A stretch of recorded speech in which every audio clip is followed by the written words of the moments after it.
Hola, hola, ¿qué tal? ¿Qué tal? ¿Cómo están, chicos? Buenas tardes. Buenas tardes, doctora. Voy a colocar así, tipo la música de introducción. Puede poner, doctora.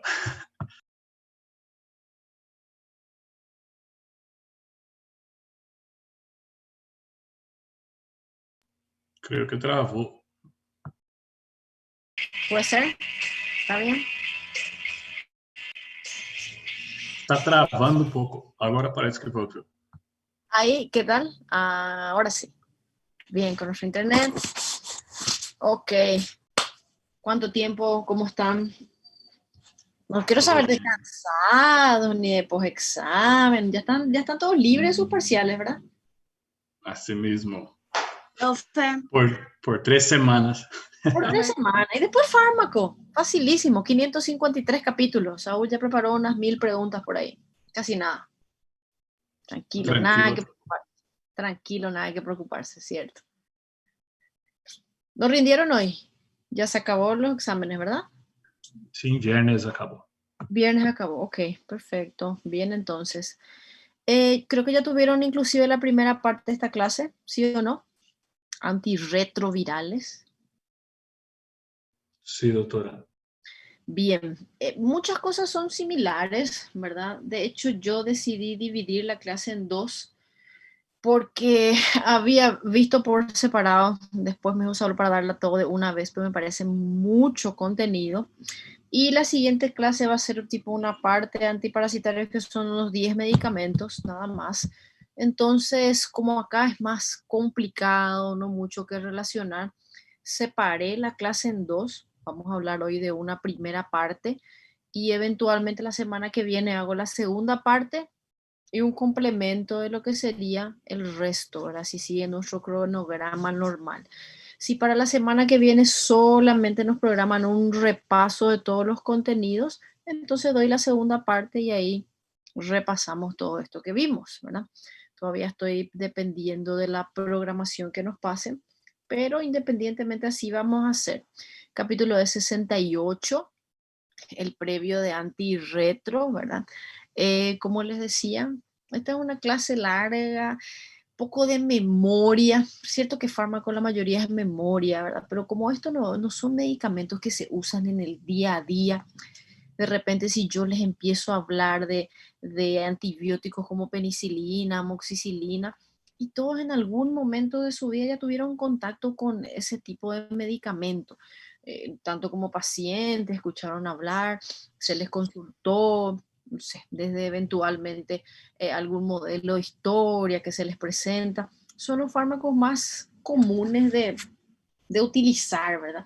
Igual que AINES, cuando empecemos a tocar, son medicamentos que van a ver en el día a día, son medicamentos que están presentes en diversas áreas de salud también, entonces van a conocer. Ahora, antivirales. De hecho, las infecciones virales en su mayoría no se medican de forma...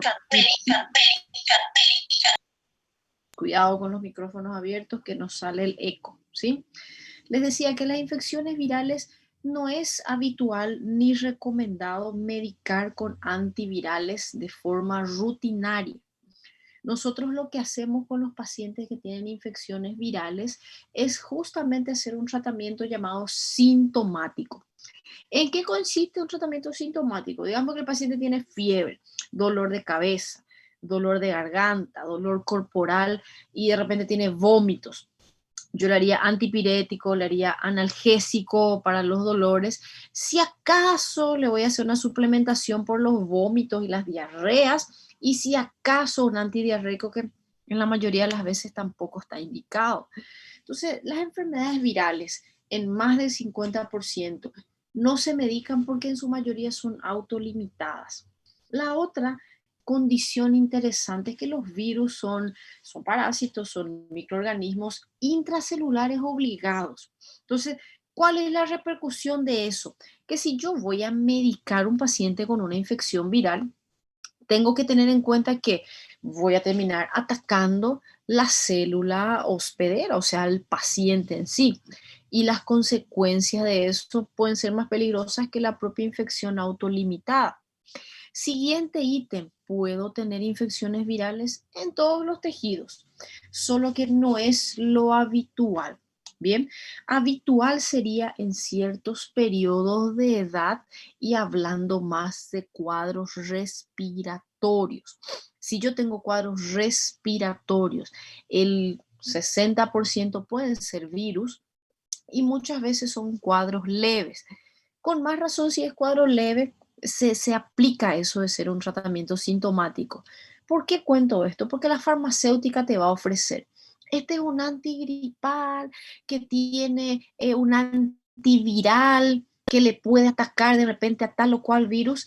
No tiene ninguna importancia eso. Los virus relevantes que de repente llevan tratamiento dirigido sería virus de influenza cuando hablo de cuadro respiratorio, ¿verdad? Y en realidad COVID, ustedes ya vieron y tienen una mera experiencia, inclusive los grandes médicos, por más eventos, por más que estamos tratando de leer y ponernos al tanto, lo que se concluyó es que los antivirales no cambian la mortalidad, no tienen casi aplicación ni indicación y la mayor fraude que existe es justamente eso, hacerle gastar al paciente miles de millones para que compre sus antivirales, siendo que prácticamente la evolución va a ser la misma sin ese medicamento. Pasa igual los casos leves como si fuera otro cuadro gripal. El 5% que se complica, que ya hablamos de eso termina conmigo. Esos van en la terapia y tampoco les hago antiviral. Le hacemos sostén de su complicación. Y a pesar de todo, la mitad de los pacientes que entran ahí se mueren porque eso es estadística, ¿verdad? Así que antivirales en enfermedades graves depende, no es una indicación. Ahora yo tengo ciertos virus que sí voy a necesitar medicar, virus no VIH que necesita un tratamiento y muchas veces tampoco es para erradicar el virus, es para controlar sus brotes. En ese caso estoy hablando de herpes virus. Herpes virus o la familia Herpeviridae, que hoy vamos a tener un enfoque especial en Herpeviridae. Vamos a tratar de ver la indicación principal de los antivirales antiherpes. Segundo ejemplo, el citomegalovirus. El citomegalovirus también necesito controlar cuando hay una infección.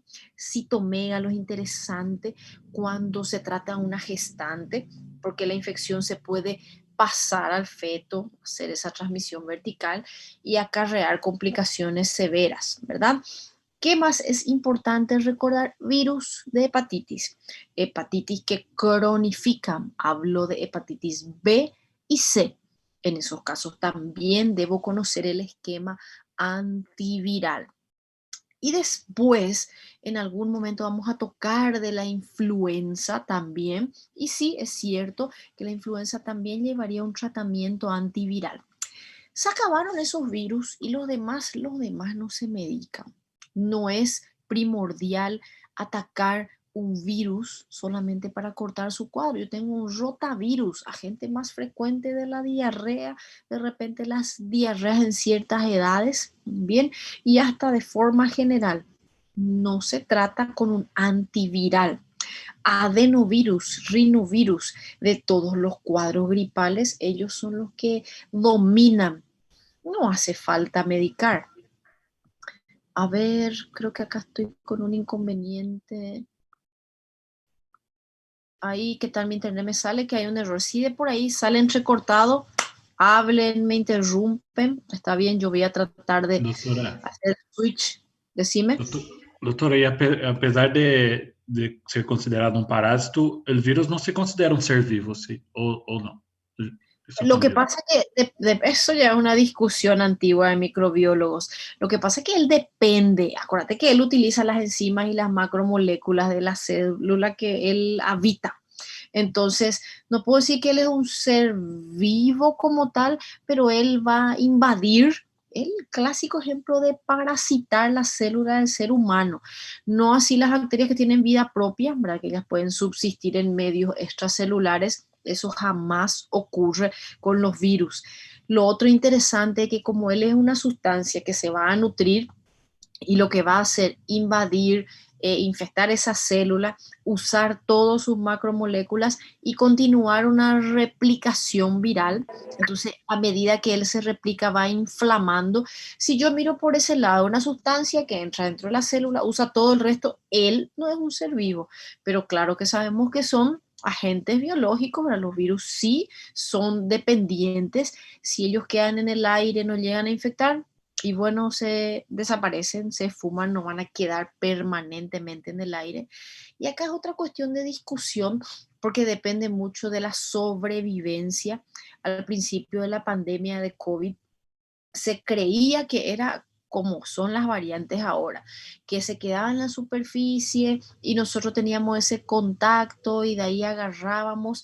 Hoy en día se sabe que él permanece vivo, pero la infectividad no es tanta, es simplemente el contacto persona a persona que nunca se respetó. Eso se demostró con la disminución de transmisión con máscara. Entonces quiere decir que yo hasta puedo tener contacto con un paciente enfermo y no agarrar la enfermedad si se respeta ese protocolo de máscara. Distancia, ¿por qué? Porque hablo de un virus que es pesado. Entonces, si una persona simplemente está hablando y de repente no está con máscara, al hablar máximo va a llegar hasta 1 metro, no sé qué, escupa o esté gritando, cantando. Si es una conversación, máximo una saliva o el virus va a ser expulsado hasta 1 metro de distancia. Se supone que con un extraño no voy a estar hablando así cara a cara, se supone. Y si la persona está con máscara o eventualmente está a una distancia en una mesa prudente, eso no debería transmitir mucho más si la persona no está sintomática. Eso ya es conciencia cada uno. Yo estoy tosiendo, estoy con gripe y salí por ahí a hablar de cerca con otros, cualquier virus que no sea corona se va a transmitir, ¿verdad? Entonces, hablar de las características de los virus es toda una ciencia aparte. Decir que es un ser vivo, si considero eso, que él entra en la célula, mi tratamiento puede matar la célula. O sea que yo voy a dar algo que puede terminar afectando. Mi objetivo, ¿cuál sería siempre entonces? Evitar la replicación viral. Ellos van a meter e introducir su ADN en el ADN propio y entonces reproducir y replicar su borde, sus proteínas. Esas proteínas van a reproducirse alrededor de la membrana plasmática de la célula infectada y después va a ser una exocitosis y forma un nuevo virioncito. ¿Okay? Esa es la forma que se replican generalmente los virus. Y los diagnósticos se hacen en base a eso también. Interesante acá, una vez más, parecido a lo que hablamos con tuberculosis, yo no puedo salir haciendo tratamiento empírico. Puede que tenga tal virus. Primero porque son peligrosos, son costosos, tienen sus efectos adversos y las enfermedades virales no se tratan en su mayoría, a no ser de que tenga esa peculiaridad. Hablo del herpes, herpes viridad de la familia en sí, ¿verdad? Ahí incluye el citomegalo, el herpes virus humano 6, pero hablamos, ejemplo, de los clásicos, herpes simple tipo 1, herpes simple tipo 2 y varicela zoster. Todos tenemos algún conocimiento al respecto. Las úlceras en la boca, las úlceras genitales y la varicela, que en una segunda oportunidad el paciente tiene el herpes zoster. Ayer me dijeron cómo se decía en portugués, me volví a olvidar. Algo de cobra, cobreiro puede ser. ¿Era ese Assim nombre? mesmo. Sí. En Paraguay le llaman fuego de San Antonio. Están las creencias populares que él cerca la mitad del cuerpo y si eso te llega a rodear, te moriste. Y ¿Fuego en de qué, profe? tiene Perdón, razón, perdón, me perdí. fuego de San Antonio. Yo no sé la parte mística, pero sé que así se llama. Y el paciente solo te pregunta, ¿ya se dio la vuelta completo? Porque ustedes saben que él es un nervio que agarra tipo un asta neural. Entonces, medio de mi cuerpo va a estar afectado. Si es del rostro, sería la mitad de la de mi cara. Y la creencia popular es que si agarró un lado y agarró el otro lado, ese paciente puede fallecer, ¿verdad? No tiene nada que ver con la ciencia, pero por ahí hay algo cierto. Si es más invasiva la enfermedad, obviamente va a ser más grave. ¿Okay? Eso no se trata de forma empírica. El zóster sí, porque es clásico, no hace falta confirmar, bien, pero hay ciertas infecciones que de repente voy a necesitar medicar cuando tengo el diagnóstico.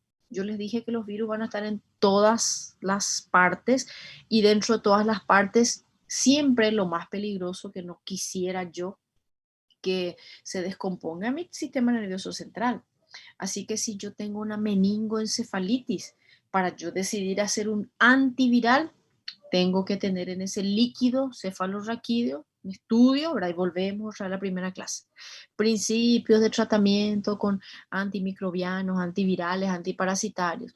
Confirmar con los cultivos, con los estudios microbiológicos. En el virus eso es categórico, gente. Le voy a tirar un antiviral, vamos a hacer un antiviral por 14 días y exponerle a todos los riesgos. ¿Va y qué es un virus? No, ¿verdad? Tenemos que hacer un RT-PCR para confirmar un panel viral. Bien, ¿cómo sería la clasificación de los antivirales? Nosotros vamos a hablar de algo que se llama análogos de nucleócidos. Ustedes recuerdan que los nucleócidos, ¿verdad? Los componentes para la estructuración del ADN, los ácidos ribonucleicos, desoxirribonucleicos, ahí tenemos guanosina, ahí tenemos timina, adenina, etcétera. Entonces, cuando nosotros hablamos de análogos, es una estructura parecida que va a engañar el cuerpo. Problema con eso, que en general eso debe ser, ya pasó por el proceso de ser testado, ¿no es cierto?, para poder ser aprobado y vendido, pero siempre hay un pequeño daño remanente que puede interferir en la estructuración del ADN del paciente. Y las células que más se replican en nuestro cuerpo son las células que están en el sistema osteopoyético, o sea, médula ósea. Si yo bloqueo por cualquier motivo que sea, en este caso por el análogo de nucleócido, uno de los efectos más temidos es justamente ese freno de médula. Si es un freno total, es una aplasia medular. Si de repente es solo blanco, yo tengo una granulocitosis, ¿verdad? Voy a tener paciente con déficit de blancos. Si es solamente serie roja, va a tener anemia. Si es solamente las plaquetas, va a tener plaquetopenia. Y claro, si son las 3 series, el pronóstico es más feo. Tiene un efecto mielotóxico de forma general. Cualquier fármaco que interfiera en síntesis de ADN, por eso me acuerdo que hablamos también de sulfas, ¿verdad? Cuando hablamos de mecanismo de acción, que mencionamos el ácido fólico, mencionamos síntesis de ADN y allá lo más grave, la aplasia medular oculta por ahí. Entonces, antivíricos no VIH, análogos de nucleócidos. Después tenemos las aminas tricíclicas, tenemos los análogos de pirofosfatos, inhibidores de neuroaminidasa. Y si bien no son antivíricos, los interferones no tienen una estructura, ellos van a actuar, ¿está bien?, contra los virus. Y también vamos a dar una pequeña pincelada sobre lo que serían los anticuerpos monoclonales. Anticuerpos monoclonales no son antivirus. El problema es que anticuerpos monoclonales como el pabilizumab, algunos de ellos tienen la acción antiviral. Un anticuerpo monoclonal es una estructura que va encaminada contra las citoquinas. Recuerden que cuando hay una respuesta inflamatoria en nuestro cuerpo, se liberan citoquinas. Interleucina 1, interleucina 6, interleucina 12, factor de necrosis tumoral, y ahí yo formo un anticuerpo que neutraliza esa interleucina. Esa es la esencia del anticuerpo monoclonal. En ese contexto se puede usar en las infecciones virales, pero él no va a ser un antiviral. ¿Ok? Entonces, sin más, dada esa clasificación, todo esto que estoy diciendo está en el libro, no piensen que estoy inventando, eso lo leí y no les dije grandes cosas más, solo lo relevante que tienen que recordar. Bien. Empecemos con análogos de nucleócidos. Mi idea siempre es, gente, que ustedes anoten las cosas clínicas. Inclusive siempre comentamos, ¿verdad? Mira, yo vi un paciente, yo tengo un familiar con este resultado. Eso es importante porque eso es lo que van a aplicar en el día a día. Entonces, antivirales que son útiles contra el virus de herpes simple, y acá encabeza la familia esta de los análogos, el aciclovir. Tal es así que mi libro me describe maravillosamente la aciclovir y el resto como que medio que compara la aciclovir. Y obviamente yo voy a pedirles a ustedes que sepan mucho más detalles de la aciclovir. Siempre que van a hacer un resumen y van a anotar análogo de cuál nucleócido sería. El aciclovir es de la desoxiguanosina, ¿está bien? Él es un análogo del nucleóxido de desoxiguanosina. Eso es lo que debo considerar. Muy potente contra los herpes virus de la familia Herpesviridae, y dentro de su mecanismo va a incluir herpes virus tipo 1, herpes simple tipo 2, varicela zoster, que hablamos que eso se medica, y hacer la aclaración que no se erradica el virus en el caso de herpes simple 1 y 2, ¿bien? Igual si yo medico varicela, cuando el paciente tiene esa erupción de varicela, ¿cuál es el nombre que recibe varicela? Nombre popular. Brasil catapora, ¿no? Catapora, ahí está, perfecto. Y nosotros creo que de repente varicela mismo, o de repente el nombre en guaraní no tiene un nombre así más popular. Entonces el paciente que tiene la catapora, que tiene la erupción, yo le puedo dar un antiviral solo si necesario. Eso van a estudiar en pediatría, ¿verdad? En clínica en parte. No se medica a todo el mundo, algunos adolescentes, de repente algunos niños comprometidos. Decidí medicar lo que corresponde, o si es un inmunocomprometido, hay siempre mucho cuidado. Y si el inmunocompromiso es por HIV, estamos complicados porque este paciente tiene su tratamiento propio, ¿verdad? En esos casos se medica intravenoso inclusive, ¿ok? Repito, varicela convencional no se medica solo si corresponde, el virus no se erradica mismo que se haya medicado, se queda en el organismo y puede volver a emerger como zóster, ahí sí tengo que medicar. Misma cosa con el herpes simple 1 y 2. En ese momento voy a dar mi antiviral, no voy a eliminar ese virus del organismo del paciente. Esto usted tiene que aprender hoy porque el paciente va a querer nunca más tener eso, y explicarle que aunque se esté medicando, puede continuar a contagiar en el momento que están las lesiones. Si hablo de lesiones genitales, abstinencia es lo recomendable, o métodos de barrera en ese momento, ¿verdad? Y además que eso puede volver a surgir. No se va a curar ese paciente, tener en cuenta ese detalle. Aciclovir también tiene utilidad contra citomegalo. Enseguida vamos a ver que no va a curar la infección, en qué momento va a ser útil, hay que entender. Y tiene actividad contra hepatitis B, pero no se usa. Y también contra el herpes humano tipo 6. Bien, mecanismo de acción es en la fase de replicación, sufre varias fosforilaciones. Y acá la pregunta clásica, farmacológica: la forma activa que evita esa replicación viral es la forma trifosfato. Entonces, aciclovir trifosfato, después de varias fosforilaciones, ahí es que es activo. La primera fosforilación en monofosfato es causada por una enzima vírica, que es la timidina sinasa, y el citomegalovirus no tiene esa enzima vírica. Entonces, automáticamente no va a ser útil para tratar la infección. Sí llega a ser útil para la profilaxis, ¿está bien? Y lo interesante es que la aciclovir tiene 200 veces más afinidad por esa enzima justamente. De ahí que es interesante aciclovir para el tratamiento de infecciones herpéticas. Se logra ese mecanismo, esa inhibición de la replicación, por tres formas. Cuando ya estoy en la forma trifosfato, que es la forma activa, inhibe el ADN polimerasa viral. Bien, entonces al inhibir yo no voy a tener la estructuración del ADN. Segundo, aciclovir trifosfato compite estructuralmente con la guanosina. Nosotros vimos que es su análogo. Entonces pelea para incorporarse en la cadena de ADN. Tercero, una vez que se incorpora en el ADN vírico, él funciona como un finalizador de cadena. Es una estructura que da un corte, evita que se siga formando, y entonces desintegra y anula esa replicación viral. Esa es la forma con la que actúa. Dentro de la farmacocinética,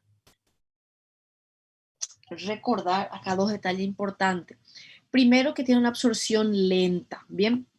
Este virus no se absorbe, antivírico no se absorbe bien, tiene poca biodisponibilidad, y por vía oral, él llega a una concentración plasmática relativamente rápido, su tiempo de vida media es corto.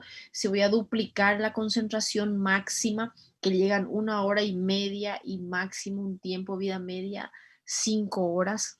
O sea, quiere decir que yo tendría que eventualmente tratar de mantener la dosis dando cada 5 horas. Eso no se puede porque mi día tiene 24 horas, no es múltiplo de 5. Si yo estiro a cada 6 horas, puede ser que pase un tiempo sin medicación. Si yo adelanto a cada 4 horas, el paciente se va a volver loco tomando remedio cada 4 horas, no hay estómago que aguante. Si yo quiero mantener una concentración firme, era para hacer un ataque y dar cada 2 horas, es lo que está escrito en el libro.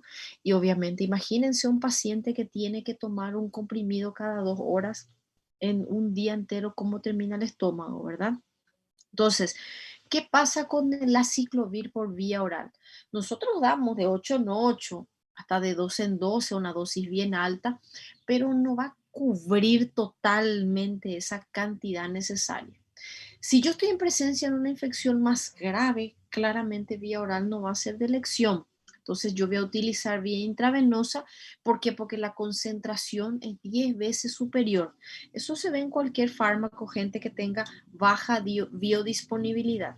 Si yo ya conté ahí que tiene baja biodisponibilidad, y bueno, entonces no voy a hacer por vía oral cuadro grave. ¿Cuadro grave qué sería? Meningoencefalitis por herpes intravenoso o sí. ¿Está bien?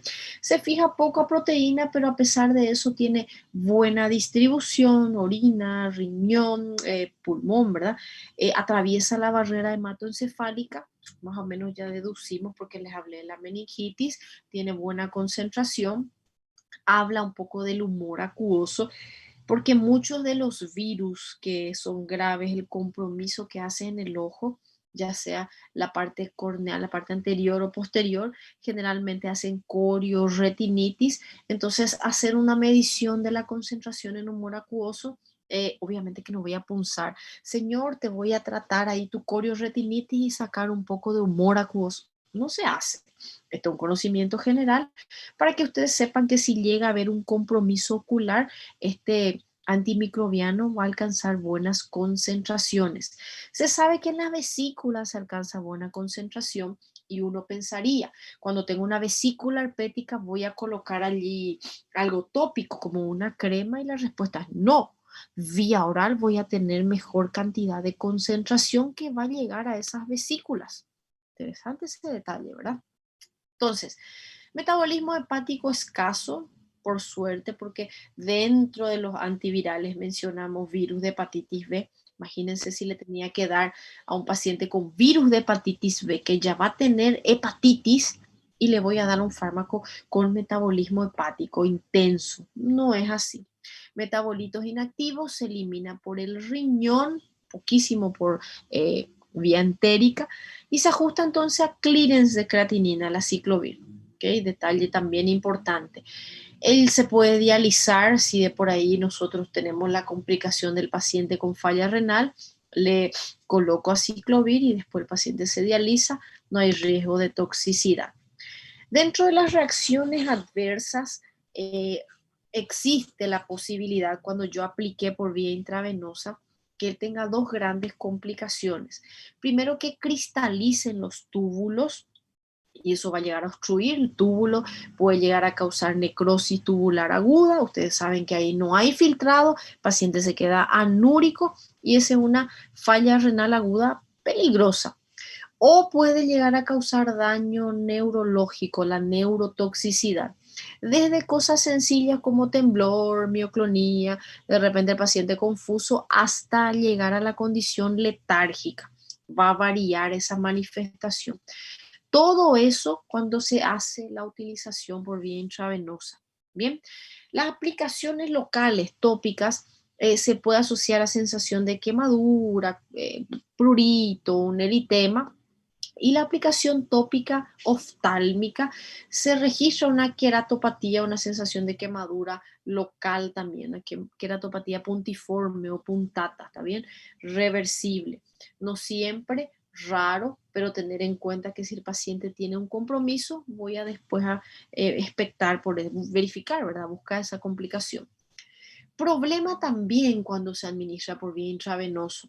Se sabe que esas complicaciones por vía intravenosa, neurotoxicidad y renal, tienen una limitación, o sea, menos frecuente si yo le hidrato bien al paciente.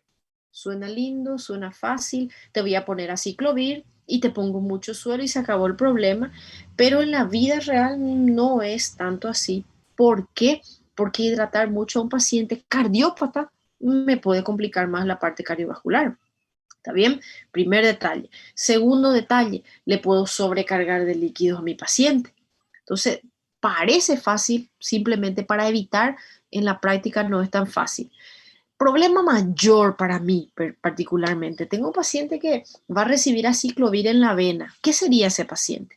Encefalitis, meningitis por un virus. No le voy a dar comprimido por lo que hablamos de la biodisponibilidad.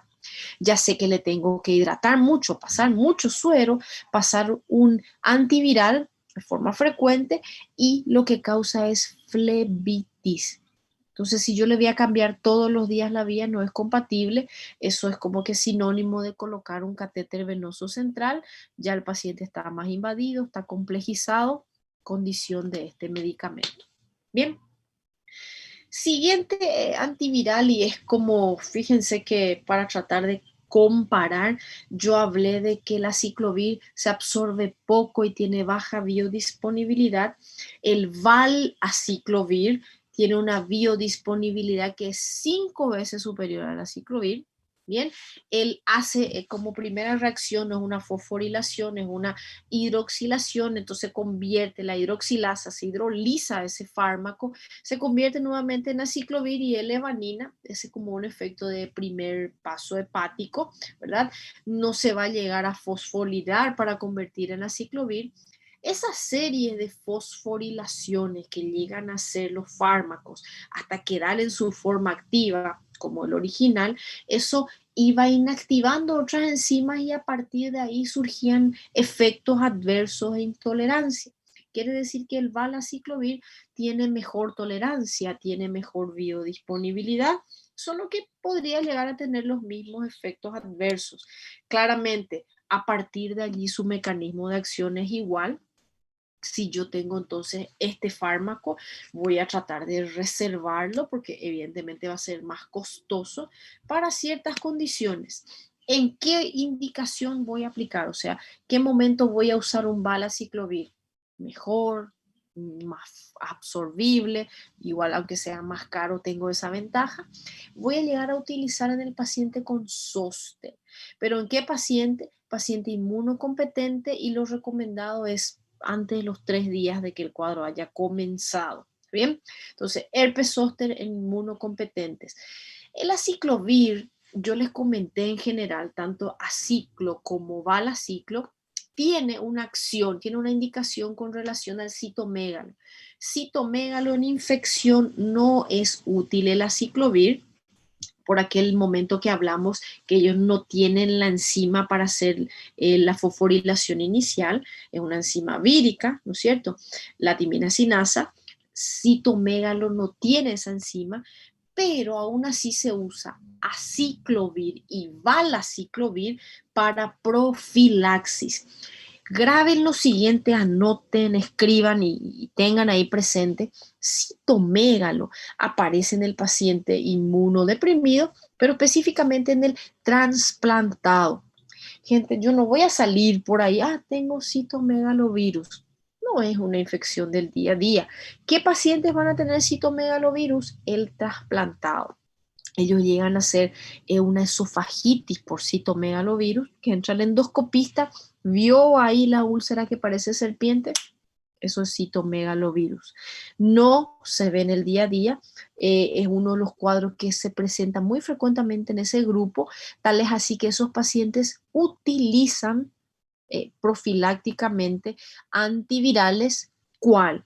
Aciclovir, valaciclovir, para evitar agarrar citomegalovirus. Agarró y bueno, ahí tengo que ver con qué le voy a medicar. Aciclovir no va a ser efectivo. Enseguida vamos a aprender con cuál. ¿Está bien? Para tratamiento no, para profilaxis sí. ¿Qué otros pacientes? Claramente paciente inmunocomprometido.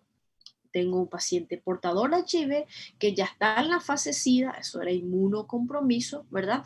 Ya hablamos de 4 grandes entidades clínicas, va a ser con esta. Yo ya les comenté algo de toxoplasmosis cerebral en el HIV con SIDA, ya hablamos de neumocistis jirovecii en el HIV con SIDA, ya hablamos de tuberculosis en el HIV con SIDA y ahora hablamos de citomegalovirus en el paciente HIV en fase de SIDA. Entonces, piense que esos pacientes tienen más riesgos y yo evito ese riesgo con la profilaxis. Reitero una vez más, no tiene la infección, estoy haciendo profilaxis, ahí sí aciclovir. ¿Tiene la infección? Ahí no es útil aciclovir. ¿Ok? El fanciclovir, clara esa parte, gente, eso importantísimo. Preguntas de examen de fármaco, de clínica, de examen de grado, siempre es eso. ¿Cuándo uso aciclovir en el paciente CMV? Cuando todavía no hay infección, estoy evitando. Bien. Fanciclovir, o penciclovir, porque fan es la forma oral, es un análogo también de la guanosina, se absorbe poco por vía oral, también va a inhibir síntesis del herpes virus, ¿verdad? Del ADN del herpes también va a ser una opción, entonces una alternativa. Él va a entrar en las células infectadas y no infectadas. Opa, me preocupa un poco eso, siempre un riesgo de efecto adverso, pero él tiene mucho más afinidad por las células infectadas. También se va fosforilando y ya aprendimos cuál es la forma activa, parecido al aciclovir, el penciclovir trifosfato es el que va a inhibir la polimerasa, ADN polimerasa vírica, no de la célula del paciente. Él tiene más afinidad por las células infectadas, eso también mencionamos. Espectro muy parecido al aciclovir, tiene una acción limitada sobre el Epstein-Barr, sobre el citomegalovirus. También es útil, es activo contra hepatitis B, pero no se usa ya que tiene poca absorción y él tiene cierto metabolismo hepático. Se demostró su actividad, no está en la lista de antivíricos. Le voy a usar más al fanciclovir para herpes virus cuando aciclo no es tolerado o hay resistencia. Esa sería su aplicación. En línea general, el fanciclovir tiene mucho más tolerancia, raramente náuseas, dolor de cabeza, que son los efectos comunes, por decir así, a casi todos los medicamentos en línea general. Tomé cualquier comprimido que sea y siempre tengo el riesgo de tener náuseas. No es diferente acá. ¿Está bien? Vidarabina es un análogo de la adenosina. Cuando voy haciendo mi resumen, voy comparando análogo de quién sería, ¿verdad? Vidarabina es de la adenosina.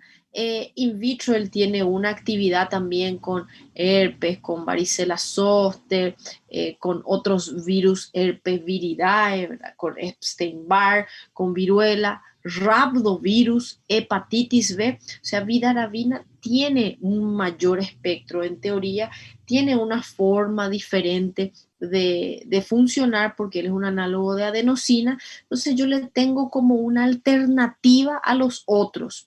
Aciclo, valaciclo, el penciclovir, vidarabina le dejo ahí también como que en mi manga guardado como opción y ya les vuelvo a mencionar.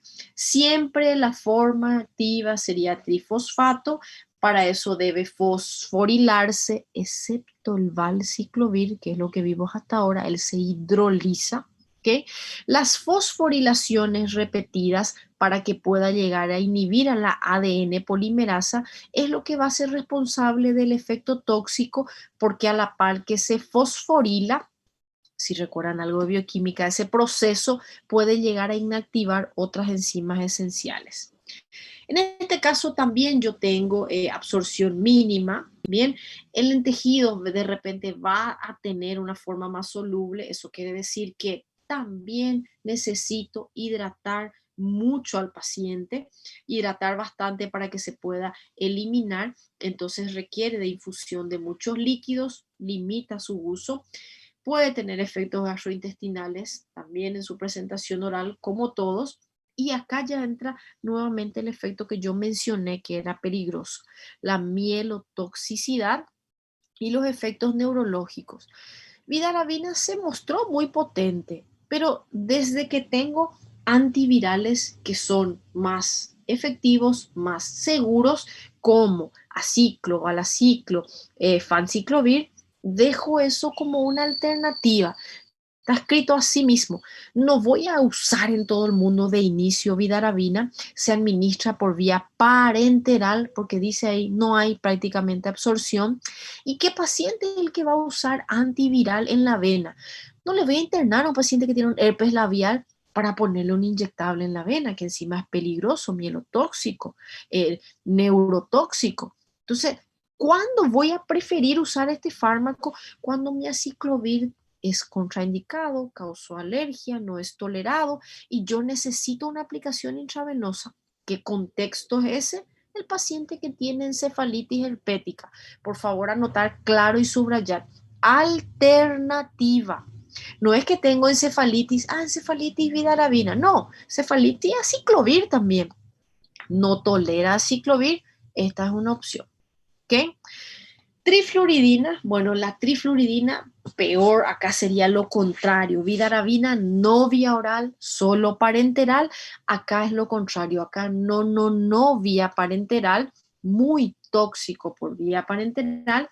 Él es un derivado halogenado de la desoxiuridina, o sea que cuando voy anotando, tengo guanosina, tengo adenosina, tengo la desoxiuridina, bien, otro nucleócido, y él es activo también contra herpes virus, pero no se puede hacer por vía parenteral.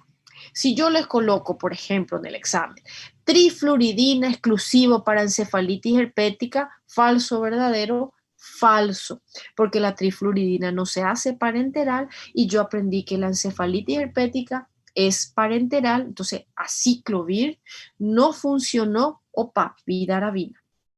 Bien, si yo necesito un tratamiento vía oral para el zóster, por ejemplo, aciclovir no se toleró, valaciclovir.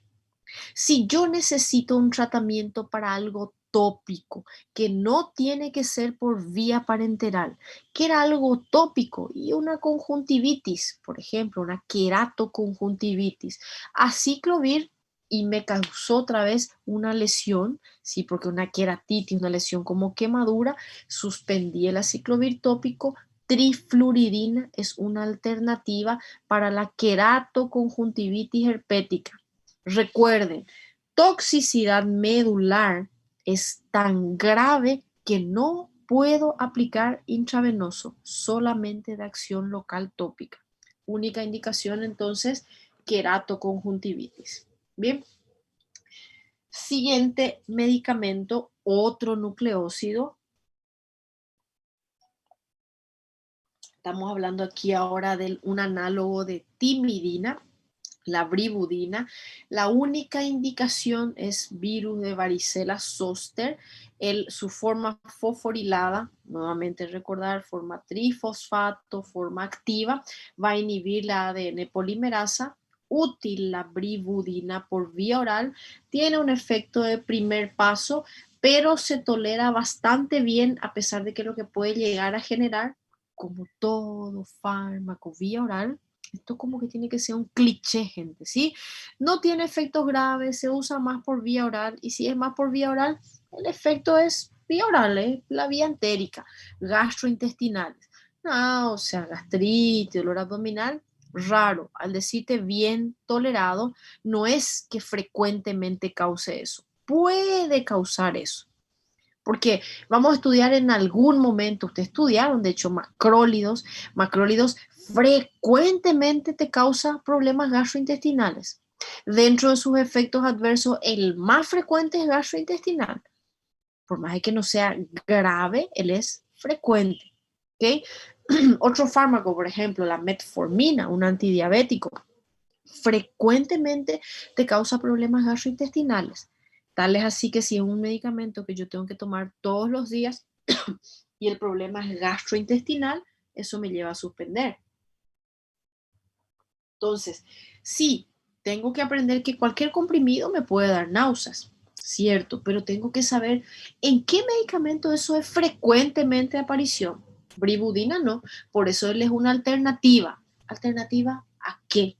Aciclovir, valaciclovir, bribudina, por ejemplo, en caso de zóster, ¿sí? Así quiero que vayan anotando en qué momento voy a llegar a utilizar. Hasta esta primera parte, antiherpes zóster. ¿Alguna duda? ¿Se entendió más o menos cómo va a ser nuestro enfoque? Sí, no, quizá tal vez no nos importa algo. Son muy detalles, sí, pero entendí, sí.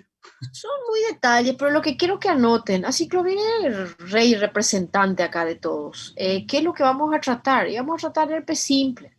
Herpes simple en úlceras, bien, tranquilo, uso aciclovir de repente y con eso es suficiente. Tengo una infección recurrente, entonces aciclovir voy a dar dosis más frecuente. Recuerden que te habla de 5 dosis al día, eso es medio difícil de cumplir, pero bueno, es lo que está escrito y más tiempo. ¿Está bien? Si no mejora, tengo valaciclovir y tengo fanciclovir para el herpes. Tanto herpes, la lesión primaria, herpes, la lesión recurrente. Tengo una encefalitis herpética. Si tengo una encefalitis herpética, aciclovir primera línea de elección. ¿Está bien? Entonces, recordar, algunos de ellos no voy a poder aplicar en caso de que el paciente tenga, no sé, intolerancia. Y ahí parto para los alternativos. Bien, eso más o menos es el enfoque que quiero que tengan. Varicela zoster siempre va a ser aciclovir, no toleró valaciclovir, no toleró brivadina. Ese más o menos sería nuestra guía de fármacos de elección. Bien. Citomegalovirus, recordar que... En segunda elección, valaciclovir, ¿es tercer fanciclovir o penciclovir? Puede ser fanciclovir, penciclovir, sí, y bribudina también. Recordar que bribudina que acabamos de ver que también es vía oral. No sé si es normal que, por ejemplo, hasta ahí yo me voy bien, pero después cuando se mete mucho medicamento ahí, los detalles sí me pierde un poco, pero no sé, puede mejorar. Pues, lo que tienen que tratar de anotar siempre es lo esencial. Por ejemplo, te pueden Pero en preguntar, esencial sí, en el trifluoridina. T1 yo tuve dificultad, pero el esencial ya ahora estoy Ahora queda manejando más bien el fácil. libro un poco Sí. mejor. Queda más fácil, por ejemplo, poner trifluoridina, qué nombre más difícil, pero anotar trifluoridina, queratoconjuntivitis. Bien, ahí queda ahí grabado. O si te ponen citomegalovirus, como vamos a empezar a hablar ahora, citomegalovirus, cualquier antiviral, no. Cuando hay infección, aciclovir no sirve. Aciclovir, solo profilaxis para CMV. Porque el párrafo es así larguísimo en el libro, pero el mensaje del párrafo es, en CMV solo me interesa la profilaxis, por ejemplo, ¿verdad? La profilaxis, ¿en qué paciente? Trasplantados. Si te pone el caso clínico, ya sea farmacoclínica, examen de grado, lo que sea, paciente trasplantado, riesgo de citomegalovirus. ¿Puedo usar aciclovir? Totalmente puedo usar aciclovir. Paciente trasplantado, infección por citomegalovirus. ¿Puedo usar aciclovir? No, no puedo usar aciclovir. Esos son los detalles que quiero que vayan anotando. ¿Está bien? Cuando las opciones, cuando en zoster trato, por favor guardar. El virus se llama varicela zoster. Si te pone ahí, paciente que tiene virus de varicela zoster, está con varicela, ¿se trata? No, no se trata. 90% de los casos no se trata algunas condiciones. Ahora, paciente que tiene zoster, herpes zoster, la segunda aparición se trata. Sí se trata. ¿Con qué? Aciclovir, como vimos, valaciclovir, como vimos, fanciclovir podría ser y bribudina. Esas son nuestras opciones para tratar un zoster. Zoster grave en inmunodeprimido. Normalmente piensa en HIV, SIDA en el inmunodeprimido. Tratamiento endovenoso, es aciclovir endovenoso. Y aciclovir endovenoso, ahí ya junté la otra información. El único casi gente que les di más detalles de su efecto adverso, ¿verdad? Aciclovir No es que yo les di el libro, solo da detalles, ¿está bien? Aciclovir endovenoso, me recuerdo que puede cristalizar, puede tener efecto neurotóxico. Entonces, aciclovir en la vena, falla renal. Prevención, suero, hidratar. Con el tiempo ustedes van a ver que eso tiene limitaciones, pero para fármaco aprendan así. Aciclovir intravenoso, daño renal, neurotóxico. Listo. ¿Por qué algunos de estos fármacos no se pueden usar? Estoy en análogos de nucleócidos, ¿está bien? ¿Por qué no puedo usar mucho tiempo o en la vena? Porque son mielotóxicos. ¿Qué quiere decir mielotóxicos? Frenó la médula, no hay glóbulos rojos, no hay glóbulos blancos, no hay plaquetas. Y me aprendí de ese efecto mielotóxico, limita lo más peligroso, lo que tengo que vigilar, básicamente. ¿Sí? Y creo que es el resumen del resumen, más directito que eso. Claro que es difícil, yo entiendo que sea difícil porque ustedes no ven la parte clínica, ¿verdad? Yo te estoy dando teoría, teoría, teoría, y de repente para mí es tan fácil ver, mira, tengo una anemia. ¿Qué fármaco me pudo haber causado? Ustedes se van a perder. Yo me acuerdo cuáles son los mielotóxicos, cuáles frenan, y es más fácil recordar porque junto las dos informaciones. ¿Ok? ¿Más o menos quedó claro o les confundí más la vida? Espero que no. Doutora, Sí, só escucho. uma dúvida cá. Você falou de aciclovir profilaxis para citomegalovírus. Así mismo. La vale aciclovir também ou solo aciclovir? Bien, también va la ciclovir. En la práctica, va la ciclovir es más costoso. Viste que él no se fosforila, menos efecto adverso, él sí se absorbe bien por vía oral, me permite entonces que dé menos dosis, ¿verdad? En la práctica se compra más caro, menos disponible en farmacia, ciclovir es lo que van a ver. Pero para escribir acá, que acá yo no te pregunto precio, los dos se usa para profilaxis. Los dos. Gracias. ¿Está bien? Bueno, eh, voy a regenerar un poco mi saliva y hacemos la segunda parte en 5 minutitos, ¿puede ser? Coisa. Bueno, Claro que traigan su café, entonces vamos a compartir el café. Quiero ver qué clase de café están tomando, me van a contar. ¿Ok? Nos vemos en 5 o 6 minutitos.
Volvimos.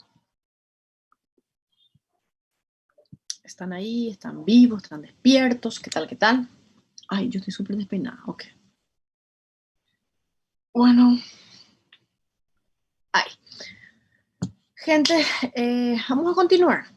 Entonces, ya que no podemos tratar la infección por citomegalo con el aciclovir, los análogos de nucleócidos también tienen los antivíricos que son activos predominantemente frente a citomegalovirus. Ahí tenemos un análogo de desoxiguanosina otra vez. Recordad que aciclo era de desoxiguanosina, ¿bien? Entonces, 100 veces más activo sobre citomegalo comparando con aciclovir. Mecanismo de acción, vamos a ver que en línea general, mecanismo de acción siempre parecido, evitar la síntesis de ADN, ya que ellos son análogos sintéticos de los nucleócidos, ¿verdad? No van a permitir que se incorporen a la cadena. Este antiviral es activo mayormente contra citomegalo, contra todos los herpes viridae, varicela zoster, Epstein-Barr, etc. Cualquier análogo de nucleócidos sí o sí tiene que entrar por difusión pasiva, fosforilarse, y ahí puede volver a caer la pregunta. ¿Cuál es la forma activa de este antivírico? Ganciclovir trifosfato. ¿Qué es lo que va a hacer? Inhibir la síntesis. A ver, mi silla se quedó medio alta. Ahí. Inhibir la síntesis del ADN viral compitiendo con la ADN polimerasa. Recordar ustedes que si yo no tengo ADN viral, ese virus prácticamente está desintegrado. Fíjense que cuando hablamos nosotros de aciclovir, yo les decía que el valaciclovir es una alternativa porque mejoraba bastante su biodisponibilidad. Acá no hay mucha diferencia, solo que la biodisponibilidad de aciclovir llegaba a un 30%. Malo porque se supone que tengo que dar cada 5 horas, puedo estirar a cada 4 o sostener a cada 6, pero la biodisponibilidad de ganciclovir es solo 6%. Entonces, por más de que existan preparado oral con dosis alta, es muy poco tolerado, mucho más caro y no siempre disponible. El ganciclovir voy a administrar por vía intravenosa.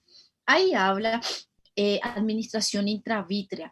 Eso no es rutina, eso no es frecuente, eso es extremo. Cuando yo tengo ya un compromiso importante de una corioretinitis avanzada por citomegalovirus y que yo quiero tratar de recuperar ese ojo, ese es un procedimiento quirúrgico y se va a aplicar concentraciones locales altas. ¿Qué es lo frecuente lo que yo voy a hacer? Voy a hacer el ganciclovir parenteral porque no tiene biodisponibilidad. Parenteral, él tiene buena distribución, poca unión a proteínas, bastante buena concentración en LCR, o sea que si yo estoy hablando de citomegalovirus con compromiso neurológico, como es en el caso del recién nacido que tiene CMV congénita, puede llegar a alcanzar hasta 67%, que es mucho, mucho más de lo habitual, ¿bien? De las concentraciones plasmáticas. Llega a otros tejidos, pulmón, hígado, testículo, etcétera. Atraviesa también la barrera placentaria, se elimina un poco por la leche materna, entonces hay que considerar eso a la hora de medicar una puérpera, ¿no es cierto? Hay que ajustar a clearance, como la mayoría de los que ya vimos, porque tiene excreción renal. Dentro de las reacciones adversas, una vez más repito, de los análogos de nucleócidos, la reacción adversa que más me preocuparía es la depresión medular. Ese es su efecto adverso más importante. Bien, en general, lo interesante es que estos efectos adversos con este tipo de medicamentos, ellos revierten cuando yo suspendo la medicación. Bien, revierten en hasta una semana después de retirar el medicamento. ¿Puede llegar a aparecer fiebre, erupciones? Sí, pero claramente eso no pone en peligro la vida como pone en peligro el hecho de tener una aplasia medular, ¿verdad? Por la falla, por la depresión medular importante. Conocer que cuando yo tengo infección por CMV en los pacientes que son inmunocomprometidos, él es el medicamento ideal. Y también en la profilaxis, pero profilaxis podemos usar el aciclovir. Dijimos que aciclovir no se absorbía bien y yo tenía una alternativa que era el valaciclovir, ¿verdad? Y acá algo parecido. Yo tengo el ganciclovir y el profármaco que se absorbe mejor es el valganciclovir. O sea, anotar ahí por lo menos para recordar los nombres parecidos. El valganciclovir se hidroliza por las terasas hepáticas, tiene un primer efecto rápido, interesante, se absorbe rápidamente.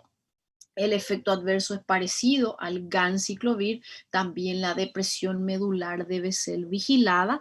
¿Cuál es la diferencia importante entonces? Que el valganciclovir se puede administrar por vía oral.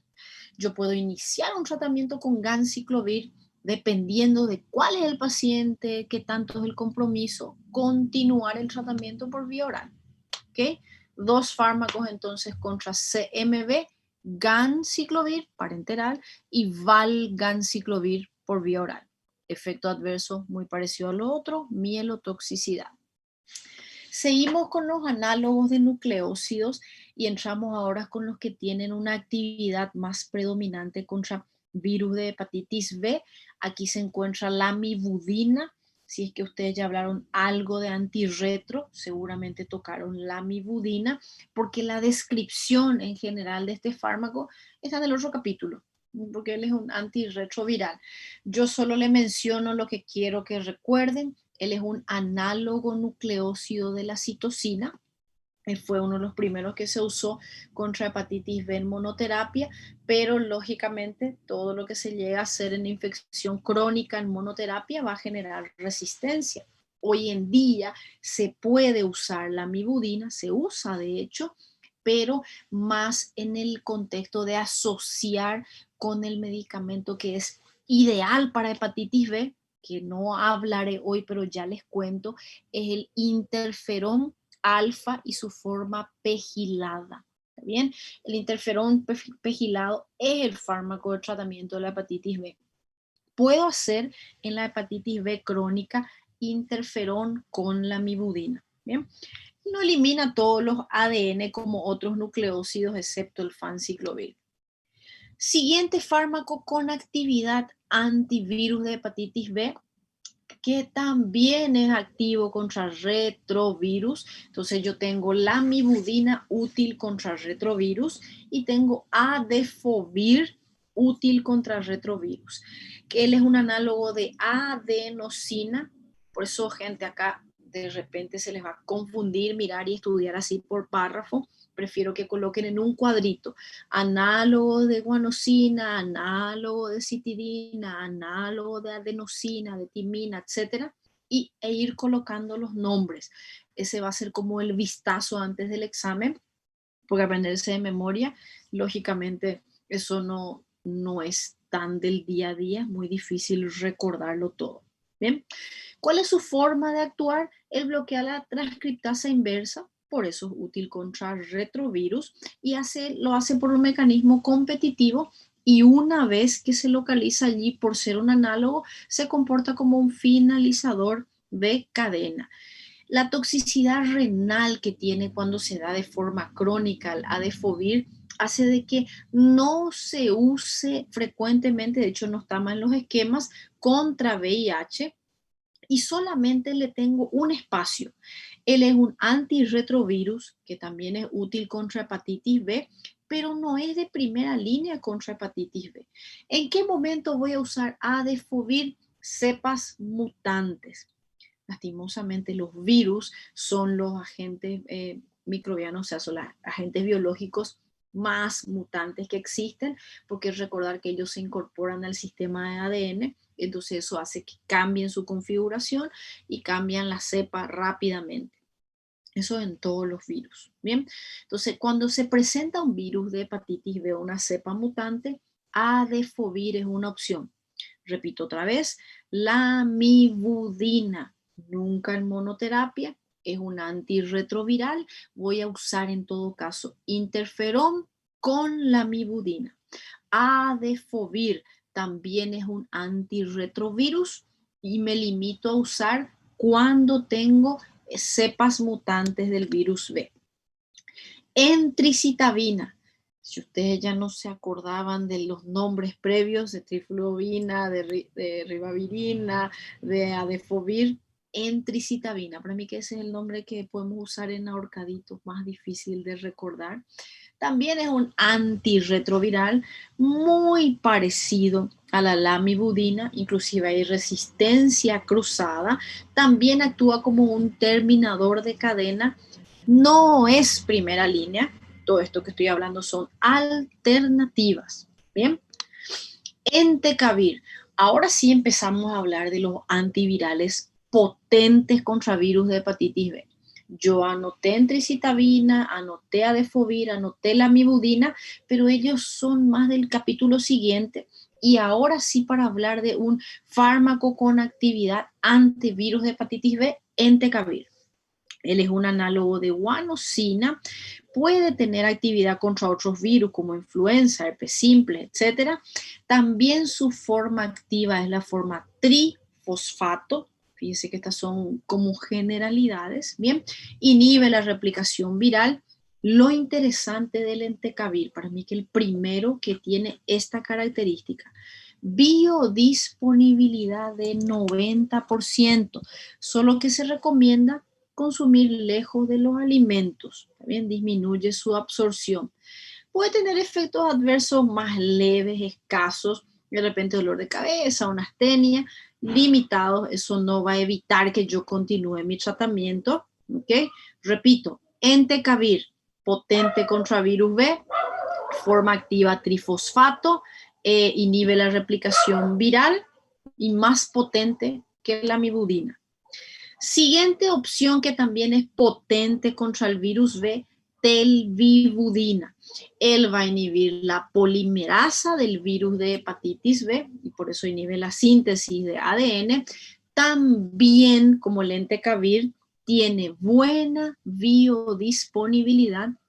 Fíjense que van a ir anotando cada uno de los antivíricos y su característica principal, ¿verdad? Entonces, adefovir, cepas mutantes, lamivudina en combinación, entecavir, bueno, más potente, telvivudina, más potente, buena biodisponibilidad, entricitabina, alternativa. ¿Okay? Eso es lo que usted tiene que ir así recopilando más o menos de cada uno de estos. Va a ser medio que imposible aprenderse todo. Lo más relevante. Eliminación renal, no tiene metabolismo hepático. Eso es importante porque el metabolismo hepático en una hepatitis sería fatal, ¿no es cierto? No es el caso. Y acá el antiviral que más representativo es del retrovirus. Él es el más efectivo entre los antirretrovirus. Actúa él contra la hepatitis B también, en cepas más resistentes, en cepas más difíciles, pero el tenofovir, gente, el tenofovir yo voy a optar por usar él cuando tengo hepatitis B y al mismo tiempo VIH, porque este es el medicamento de inicio de elección, de mantenimiento más frecuente, más utilizado.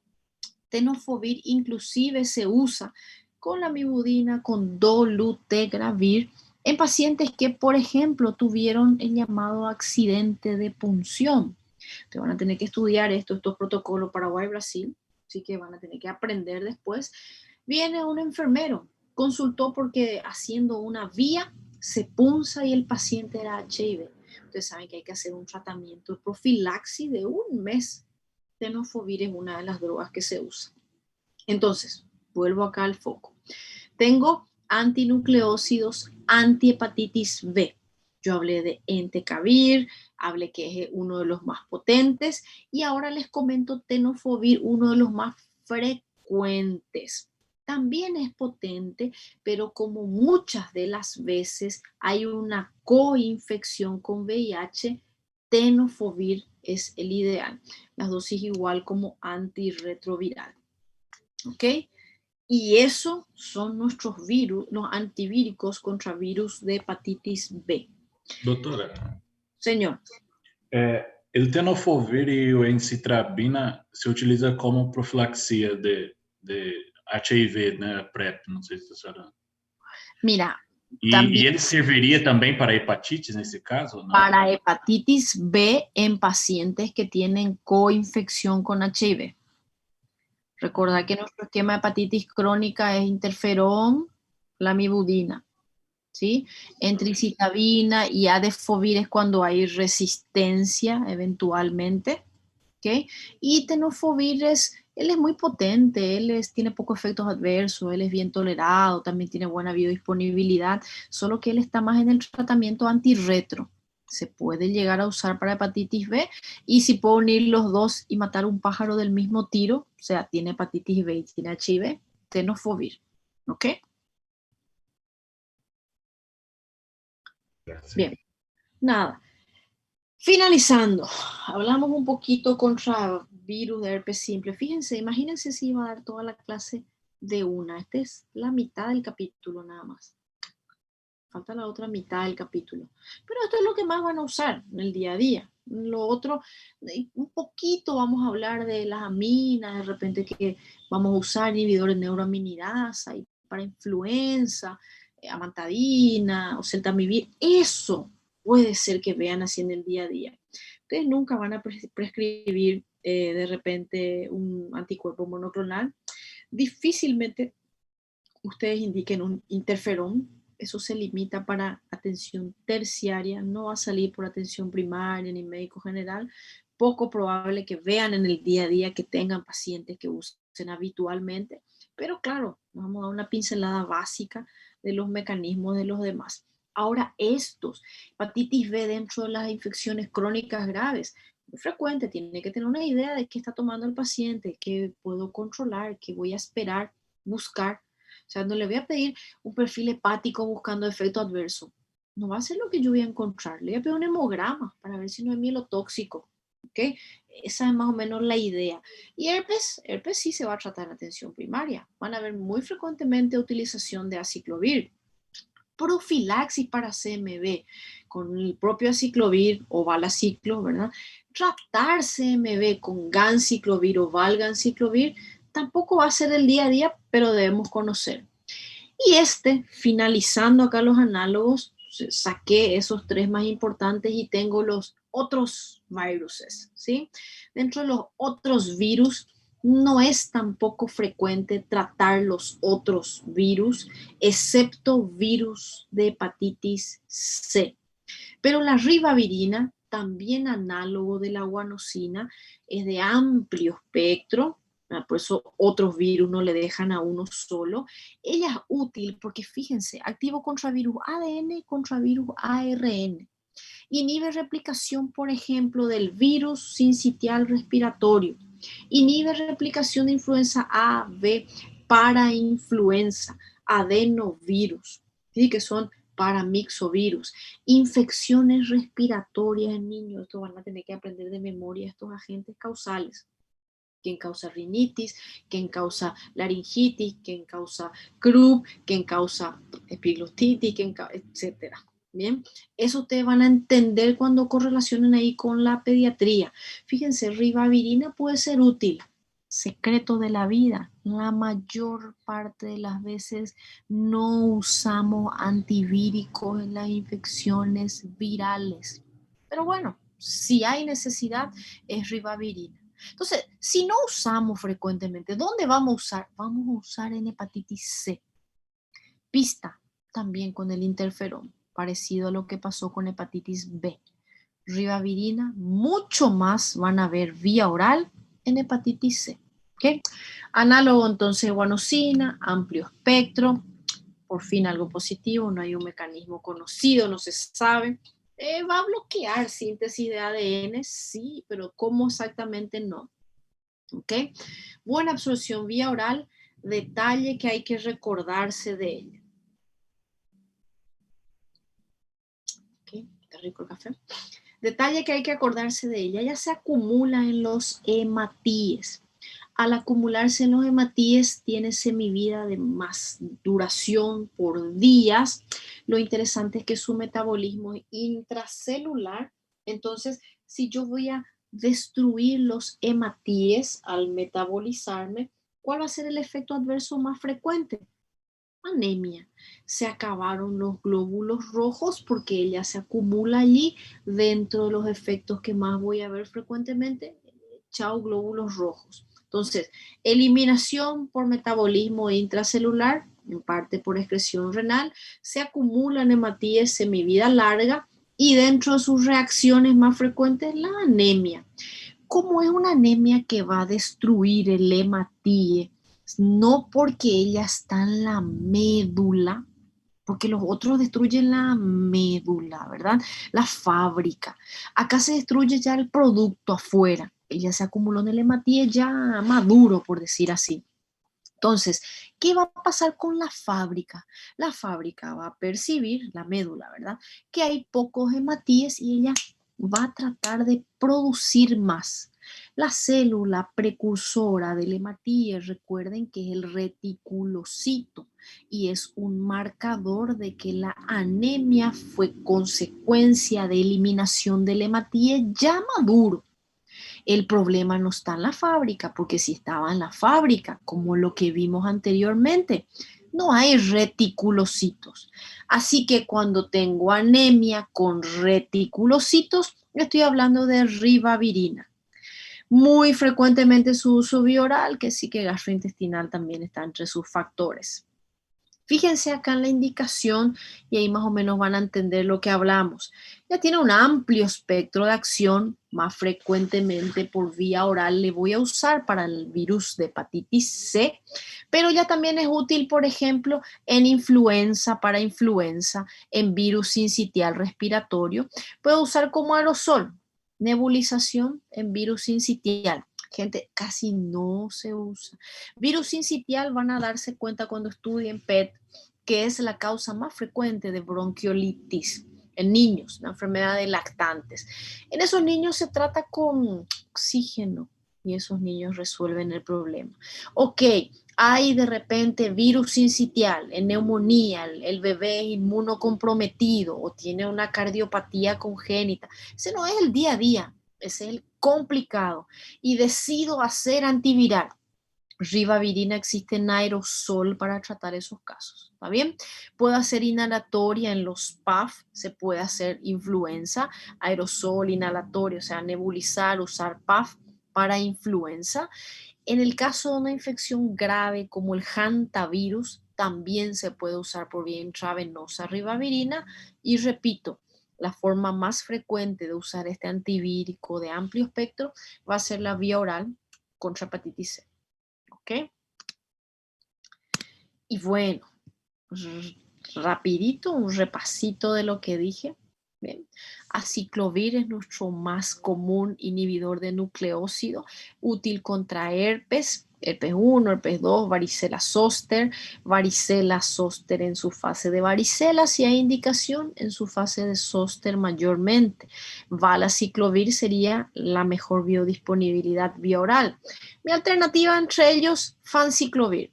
La verdad que si aprendieron esos tres ya están 90% de las veces sabiendo todo. También puede existir un zóster oftálmico, por ejemplo, y ahí voy a usar colirio de aciclovir. ¿Está bien?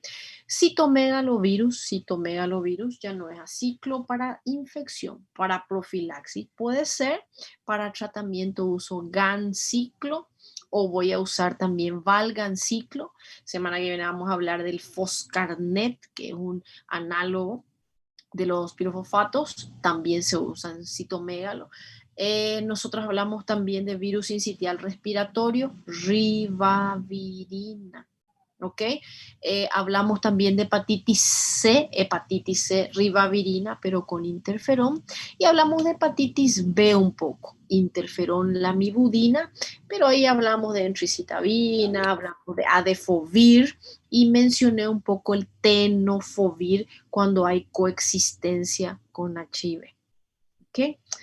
Ese es un resumen de esta primera parte. Semana que viene la pincelada de los demás. Repito, esto es un poco más de la mitad del libro. El libro se centra comparando estos antivirales con el aciclo. Ustedes van a hacer un resumen y van a anotar los nucleócidos y cuál antivírico es análogo de cuál nucleócido para poder memorizar. No todos los que usamos más frecuentemente. Entecavir, Adefovir, telvibudina, son antihepatitis B, pero de segunda, tercera línea. Ustedes se acuerdan de la amibudina, se acuerdan de tenofovir, y me siento de repente más frecuente de utilización, ¿verdad? Muy bien, ¿alguna duda? Todo, ¿verdad? Porque de repente es complicado. La amibudina era de primeira eleição, doutora? Eu achei que era. Eu marquei como alternativa. Asociado en hepatitis B crónica, asociado a interferón. Asociado a interferón.